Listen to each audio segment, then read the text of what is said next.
நாளைக்கான வீடியோ தாங்க வந்திருக்கு. வீடியோ வந்து சூப்பராக இருந்துச்சு அப்படின்னு தாங்க சொல்லணும். அதாவது வீராவோட கல்யாணம் வந்து நிற்க போகுது அப்படின்னு தாங்க சொல்லணும். ஆல்ரெடி நிற்க போகுது அப்படின்னு சொல்லிட்டு நம்ம எல்லாத்துக்குமே தெரியும். ஆனால் எப்படி என்னன்ட்டு இந்த வீடியோ பார்த்தா அவங்களுக்கே தெரிஞ்சிருங்க. அதெல்லாம் பார்க்குறவங்க ஒரு சேனலை மட்டும் மறக்காமல் லைக் அண்ட் சப்ஸ்கிரைப் மட்டும் பண்ணிடுங்க. ஃபஸ்ட்டு எடுத்தோடனே நம்ம கண்மணியும் வீராவும் பேசிக்கிட்டு இருக்க மாதிரி தான் காட்டிக்கிட்டு இருக்காங்க. இங்கே பாரு, கல்யாணத்துக்கு தேவையான பொருளெல்லாம் எழுதிட்டியா அப்படிங்கிற மாதிரி வந்து நம்ம கண்மணி கேட்குறாங்க. அதுக்கு வீரா வந்து சொல்கிறாங்க, இங்கே பாரு, நான் இப்போ வந்து கம்பெனி விஷயமாக வந்து இங்கே பேச வந்திருக்கேன். அதை விட்டு நம்ம பர்சனல் மேட்டர்லாம் பேச வேண்டாம் அப்படிங்கிற மாதிரி வந்து வீரா சொல்கிறாங்க.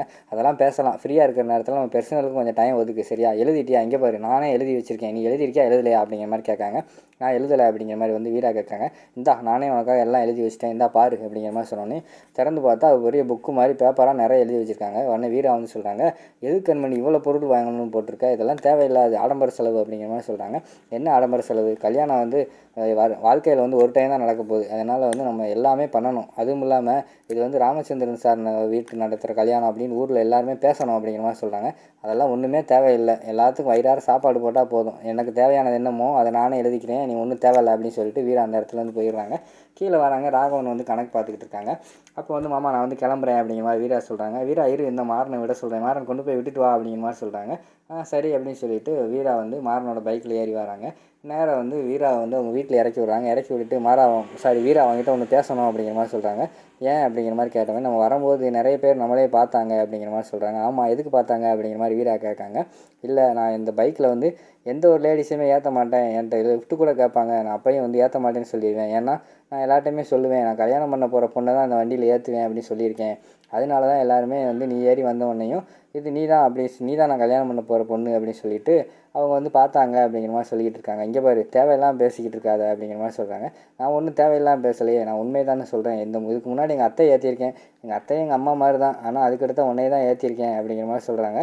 சரி, இப்போ அதுக்கு என்ன பண்ணணும் அப்படிங்கிற மாதிரி வீரா கேட்குறாங்க. இல்லை சொன்னேன், நீ தான் என் வாழ்க்கையில் வந்து வரப்போகிறேன்னு நான் முன்னாடி நினச்சிக்கிட்டு இருந்தேன், ஆனால் இப்போ இல்லைன்னு ஆகி போச்சுல அப்படிங்கிற மாதிரி சொல்லி புலம்ப ஆரம்பிக்காங்க. இங்கே பாரு, நீ திருந்த மாட்டியா, தேவையில்லாத பேசிக்கிட்டு இருக்காத அப்படிங்கிற மாதிரி வந்து வீரா சொல்கிறாங்க. இங்கே பாரு, நானே கிளம்பிடுறேன், திருப்பி என்னை திட்டாத அப்படின்னு சொல்லிட்டு அந்த இடத்துல இருந்து மாறன் வந்து கிளம்பிடுறாங்க. அடுத்த சீனில் வந்து அந்த கடைக்கு வந்து விளம்பரம் எடுக்கணும்னு சொல்லியிருந்தாங்களா, அதுக்கு வந்து ஒரு டேரக்டர் வர மாதிரி காட்டுறாங்க.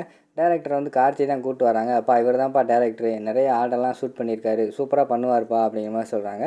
உடனே ராமச்சந்திரன் வந்து சொல்கிறாரு, சார் இங்கே பாருங்கள், எங்கள் கடையில் அது இருக்குது இது இருக்குதுன்னு எதுவுமே பொய் சொல்ல வேண்டாம், கடையில் என்ன இருக்கோ அதை வச்சு நீங்கள் விளம்பரம் பண்ணுங்கள், அதுவே போதும் அப்படிங்கிற மாதிரி சொல்கிறாங்க. சார் சூப்பராக பண்ணிடலாம் சார் அப்படிங்கிற மாதிரி சொல்கிறாங்க. சரி, நீங்களே பார்த்துக்கோங்க அப்படின்னு சொல்லிட்டு ராமச்சந்திரன் வந்து கிளம்பிடுறாரு. அடுத்த சீனில் வந்து டீ எதுவும் வேணுமா சார் அப்படிங்கிற மாதிரி வந்து நம்ம வள்ளி வந்து கேட்குறாங்க. கிட்டத்தில் வாங்க அப்படின்னு சொல்லிட்டு இங்கே ஜூம் பண்ணுங்க அது பண்ணுங்க அந்த கேமராவில் பண்ணுற மாதிரி பண்ணிக்கிட்டு இருக்காங்க. வள்ளி அங்கிட்டு இங்கிட்டு போகிறாங்க. பக்கத்தில் வாங்க, உங்களுக்கு சினிமா துறையில் நடிக்கிறதுக்கான வாய்ப்பு பயங்கரமாக இருக்குது, என் கூட மட்டும் வந்தீங்கன்னா அவங்கள கேரவனில் போகிற மாதிரி ஆக்கிடுவேன் அப்படிங்கிற மாதிரி சொல்கிறாங்க. ஆமாம், நீங்கள் இந்த எடுக்கிற ஆடை என்ன லட்சணத்தில் இருக்க போகுதுன்னு தெரியலையே அப்படிங்கிற மாதிரி சொல்லிட்டு வள்ளி மனசுக்குள்ளே புலம்பிட்டு டீ வேணுமான்னு கேட்டேன் அப்படிங்கிற மாதிரி சொல்கிறாங்க. சரி கொண்டு வாங்க, எனக்கு டீ வேண்டாம், நீங்கள் ஜூஸ் போட்டு வாங்க அப்படிங்கிற மாதிரி சொல்கிறாங்க. சரின்னு சொல்லிட்டு ஜூஸ் போட்டு கொண்டு வராங்க. அப்போ ராகவன் வந்து சொல்கிறாரு, சார் நீங்கள் எடுக்கிற ஆடு எல்லா பட்டி தொட்டி எல்லாம் நல்லா பிரபலமாகணும் அப்படிங்கிற மாதிரி சொல்கிறாங்க. கவலையே படாதீங்க, நல்ல ஒரு நடிகையை பார்த்து கொண்டு வந்து இறக்கிடுவோம், நல்லா நடிகை பெருசாக போட்டோம்னா எல்லா இடத்துக்கும் தெரிய போகுது அப்படிங்கிற மாதிரி வந்து அவர் சொல்கிறாரு. சார் அதெல்லாம் வேண்டாம், அதுக்கு நிறைய செலவாகும்ல அப்படிங்கிற மாதிரி ராகவன் சொல்கிறாரு. ஆமாம், பெரிய நடிகை போட்டால் நிறைய செலவாகத்தான் செய்யும் அப்படிங்கிற மாதிரி வந்து அந்த டேரக்டர் சொல்கிறாரு. சார் அதெல்லாம் வேணாம் சார், நம்ம பட்ஜெட்டுக்கு தகுந்த மாதிரி ஒரு சின்ன நடிகையோ இல்லைன்னா பக்கத்து வீட்டு பொண்ணு நடிக்கிற மாதிரி இருந்தால் கூட போதும் சார் நமக்கு அப்படிங்கிற மாதிரி சொல்கிறாங்க. அப்படியா, சரி முயற்சி செய்வோம், ஏதாவது ஒரு பொண்ணு கிடைக்குதான்னு பார்ப்போம், ஏதாவது ஒரு பொண்ணை கதாநாயகியாக போட்டு ஜம்முன்னு சமாளித்து விட்டுருவோம் அப்படிங்கிற மாதிரி வந்து அந்த டேரக்டர் சொல்கிற மாதிரி காட்டுறாங்க. சரின்னு சொல்லிட்டு வள்ளியை ஜூஸ் வாங்கி குடிச்சிட்டு சரி சார் வாங்க நம்ம கடைக்கு போவோம் அப்படிங்கிற மாதிரி ராகவன் கூப்பிட்றாங்க. போகும்போதும் வள்ளிகிட்ட சும்மா இருக்காமல், மேடம் நீங்கள் ஒத்துக்கிட்டிங்கன்னா உங்களை நான் நடிகர் ஆக்கிறேன் அப்படிங்கிற மாதிரி சொல்கிறாங்க. ஒன்றும் தேவையில்லை, நீங்கள் கிளம்புங்க அப்படிங்கிற மாதிரி சொல்லிடுறாங்க வள்ளி. சரின்னு சொல்லிட்டு எல்லாருமே கடைக்கு வர்ற மாதிரி காட்டுறாங்க. கடையில் வந்தவொடனேயும் நம்ம ராகவன் இருக்கார்ல, அவர் வந்து மாறன்கிட்ட சொல்கிறாங்க, இவர் தாண்டா புது டேரக்டரு, நம்ம கடையெல்லாம் சுற்றி காட்டு அப்படிங்கிற மாதிரி சொல்கிறாங்க. ஆனால் நம்ம டேரக்டருக்கு ஒரு எடுபடி இருக்கார், அவர் வந்து எப்போ பார்த்தாலும் கொடை பிடிச்சிக்கிட்டே இருக்கார். மழை வர்ற மாதிரி இருக்கோ அப்படின்னு சொல்லி கிண்டல் பண்ணுறாங்க. அதெல்லாம் கிண்டல் பண்ணாரா சார், தப்பாக நினச்சிக்காதீங்க, இவன் வந்து என்னோடய தம்பி, கொஞ்சம் துருத்துருன்னு இருப்பான், கொஞ்சம் காமெடியாக பேசுவான் அப்படிங்கிற மாதிரி சொல்கிறாங்க.